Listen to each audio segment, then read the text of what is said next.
जय मसीह की दोस्तों, परमेश्वर का धन्यवाद करते हैं, उसका शुक्र करते हैं।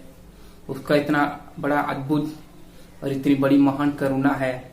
आज तक उसने हम सबको संभाला हुआ है। धन्यवाद करते हैं परमेश्वर का। और मैं सोनू इस वीडियो में आपका स्वागत करता हूं कि चलिए हम ज्यादा समय नहीं लेते हुए हम सीधा वचन से सीखेंगे कि आज प्रभु हमसे क्या अपने वचन के द्वारा क्या कहना चाहता है, क्या बातचीत करना चाहता है। तो मैं आज आपसे ये कहना चाहता हूं, परमेश्वर के वचन के अंदर लिखा हुआ है कि जबकि मूसा के द्वारा तो व्यवस्था आई, लेकिन प्रभु यीशु मसीह के द्वारा अनुग्रह आया था। और प्रियो मेरे बहनों भाइयों, परमेश्वर का वचन बिल्कुल साफ रीति से ये कहता है। प्रभु यीशु ने कहा, ना तो पुत्र जानता है, ना स्वर्गदूत जानते हैं, ना मनुष्य जानता है, केवल पिता जानता है कि मैं वापस कब आऊंगा। मेरे प्रियो, मैं आपसे वचन शुरू करने से पहले मैं आपको कह दूं कि अगर आप अपने जीवन में परेशान हैं या दुख में हैं या तकलीफ में या परेशानी में हैं, तो ये चिंता मत करें कि परमेश्वर कल मैं कैसे जीऊंगा, कल का दिन मेरे लिए कैसा होगा, कल मैं क्या खाऊंगा, क्या पीऊंगा। आपको पता है परमेश्वर के वचन में क्या लिखा है? तो कल की चिंता मत कर, कल का दिन खुद ही चिंता कर लेगा। अपने आप को कभी भी निराशा मत करिए, कभी भी परेशान मत करिए। और ये मत सोचिए कि मुझे कोई इज्जत नहीं दे रहा है या मेरी कोई रिस्पेक्ट नहीं हो रही है, या मुझे कोई गलत कमेंट कर रहा है, या मुझे कोई बुरा कह रहा है, बुरा भला कह रहा है। तो कृपया आप इन सब बातों को छोड़ करके अपना ध्यान को सिर्फ परमेश्वर की ओर लगाइए। अपने आप को सिर्फ परमेश्वर की ओर अपनी आंखें उठाइए और उस परमेश्वर की ओर आशा लगाइए। ये सब बातें जो है मूर्खता की बातें हैं। किसी की बातों में हम आकर के जल्दी निराशा में हो जाते हैं। यदि हमें कोई कुछ भी बुरा कह दे, कुछ भी बुरा भला कह दे, तो हम जल्दी परेशान और निराशा हो जाते हैं और अंत में हम दुखी होकर बैठ जाते हैं और हम परमेश्वर को दोष देते हैं, प्रभु इसने मुझे ऐसा बोल दिया, उसने मुझे वैसा बोल दिया। तो मैं आपसे ये कहना चाहता हूं कि आप परमेश्वर के ऊपर विश्वास रखें। किसी की बात कुछ भी आपको बोल दे, कोई कुछ भी कहे आप, पर आप सिर्फ परमेश्वर के ऊपर विश्वास रखें, कि परमेश्वर के ऊपर आशा लगाए रखें। मेरे प्रियो, आपको पता है परमेश्वर के राज्य के अंदर किस पुरुष की वैल्यू होगी और किस पुरुष की वैल्यू नहीं होगी। जिस व्यक्ति ने एक अच्छा सीधा सादा साधारण जीवन इस धरती के ऊपर व्यतीत किया होगा, परमेश्वर के आज्ञाओं विधियों उसकी इच्छा के अनुसार चला होगा और परमेश्वर के ऊपर विश्वास किया होगा, और उसकी वैल्यू गिनी जाएगी परमेश्वर के सामने। जिसने अपने जीवन में प्रभु यीशु मसीह को ग्रहण किया और प्रभु यीशु मसीह को उद्धारकर्ता के रूप में ग्रहण किया, न्याय के दिन उस पुरुष की परमेश्वर के सामने वैल्यू गिनी जाएगी। ये मायने नहीं रखती हमारे लिए कि हम कितने अमीर हैं, कितने बड़े धन दौलत, कितने गाड़ी, कितना बंगला, कितना घर बार। ये परमेश्वर के सामने मायने नहीं रखती है। मायने रखती है सच्चाई पूर्ण, एक संपूर्ण और सच्चाई भरा हुआ जीवन, और प्रभु यीशु मसीह के जैसा स्वभाव हमारा होना चाहिए। प्रियो, मैं आपसे ये कहना चाहता हूं कि अपने जीवन में प्रभु यीशु मसीह को आमंत्रित करें। कि अगर आप, सबसे पहले मैं 3 बातें आपको बताऊंगा, 4 बातें मैं आपको बताऊंगा। पहली बात, हम अपने आप को प्रार्थना में समय बिताना शुरू कर दें। आज हम जितना हो सके हम प्रार्थना में समय बिताना शुरू कर दें। दूसरी बात मेरे प्रियो, अपने आप को स्वयं नम्र और दीन कर दें, क्योंकि जब हम अपने आप को नम्र और दीन कर देते हैं और नम्र और दीन कर देते हैं तो हम सबसे अलग करते हैं अपने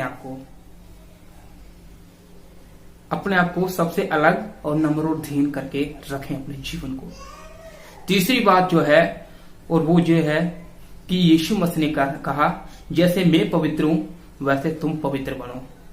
मेरे प्रियो, यीशु मसीह ने कहा जैसा मेरा स्वभाव है बिल्कुल वैसा ही तुम्हारा भी होना चाहिए। इसलिए अपने जीवन को प्रभु यीशु मसीह की तरह अपनाएं।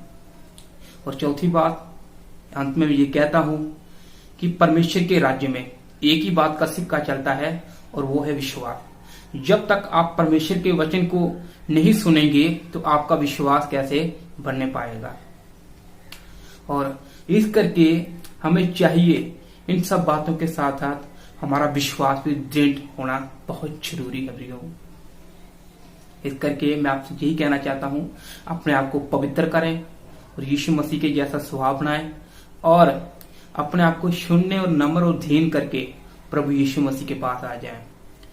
पवित्र शास्त्र कहता है यदि आज भी तुम उसके पास आते हो वह आज भी तुम्हें ग्रहण करेगा। इस करके मेरे प्रियो, ज्यादा समय नहीं लेते हुए चलिए हम वचन से कुछ बातें सीखेंगे। आप जरा बिल्कुल ध्यान से सुनिए। अगर आप इस वीडियो में जुड़े हुए हैं, देख रहे हैं, बिल्कुल ध्यान से सुनिए। और अगर आपके पास बाइबल है तो आप परमेश्वर का वचन लिए और उसे खोलिए और उसमें से निकालिए मत्ती रचित सुसमाचार उसकी 24:3। यहां पर मैं फिर से आपके सामने पढ़ता हूं।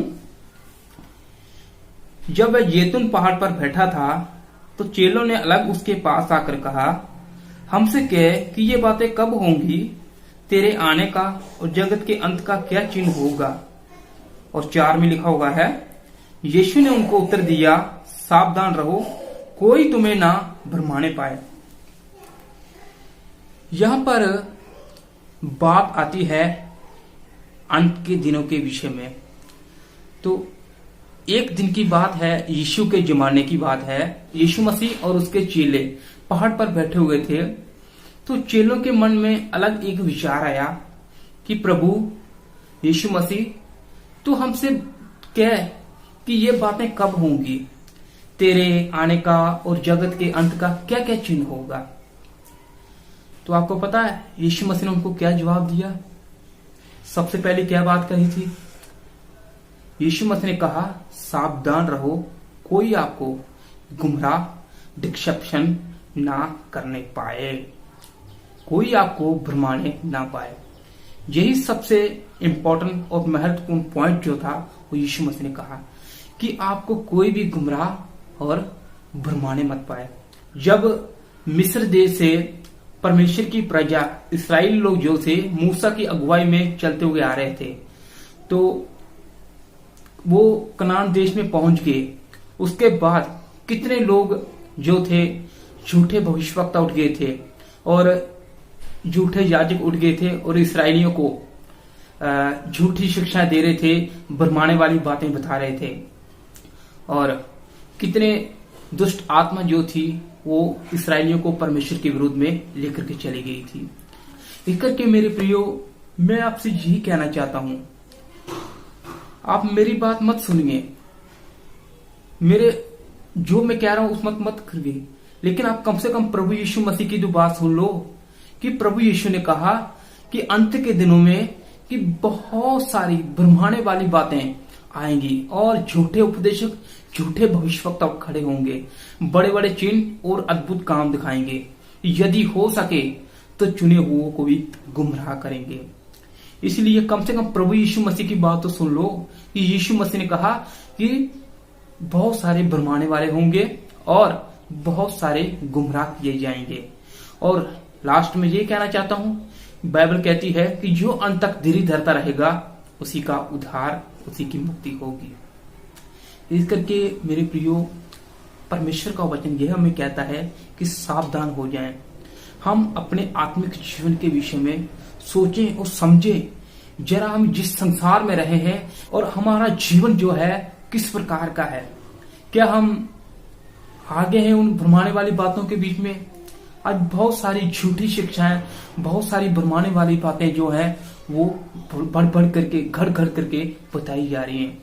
लेकिन मैं आपसे यही कहना चाहता हूं, आप सिर्फ परमेश्वर के वचन के ऊपर निर्भर रहिए कि परमेश्वर का वचन आपसे क्या कहता है। आप सिर्फ अपने परमेश्वर की बात सुनिए, मेरी बात मत सुनिए, जो मैं कह रहा हूं उस पर मत सुनिए। कम से कम परमेश्वर की बात तो सुन लो कि प्रभु यीशु मसीह ने कहा कि बहुत सारे भ्रमाने वाले होंगे, पर तुम उनसे सावधान रहना। ये यीशु मसीह ने बात कही थी। इस करके मेरे प्रियो, पौलुस ने जब सुसमाचार का प्रचार किया तो जो बिरिया के लोगों को सुसमाचार सुनाया तो तुरंत उन्होंने परमेश्वर का वचन ऐसे ही ग्रहण नहीं किया। वो रोज निरंतर पौलुस की जो बातें थी वो लेकर के पवित्र शास्त्र में ढूंढते रहे। और जब उन्होंने ये बातें देखी कि पौलुस जो बातें कह रहा है ये बिल्कुल सही है, तो उन्होंने बड़े आनंद से परमेश्वर का वचन ग्रहण किया था। एक करके मेरे प्रियो, मैं आपसे ये कहना चाहता हूं अंत में कि आप परमेश्वर के वचन के ऊपर निर्भर रहिए।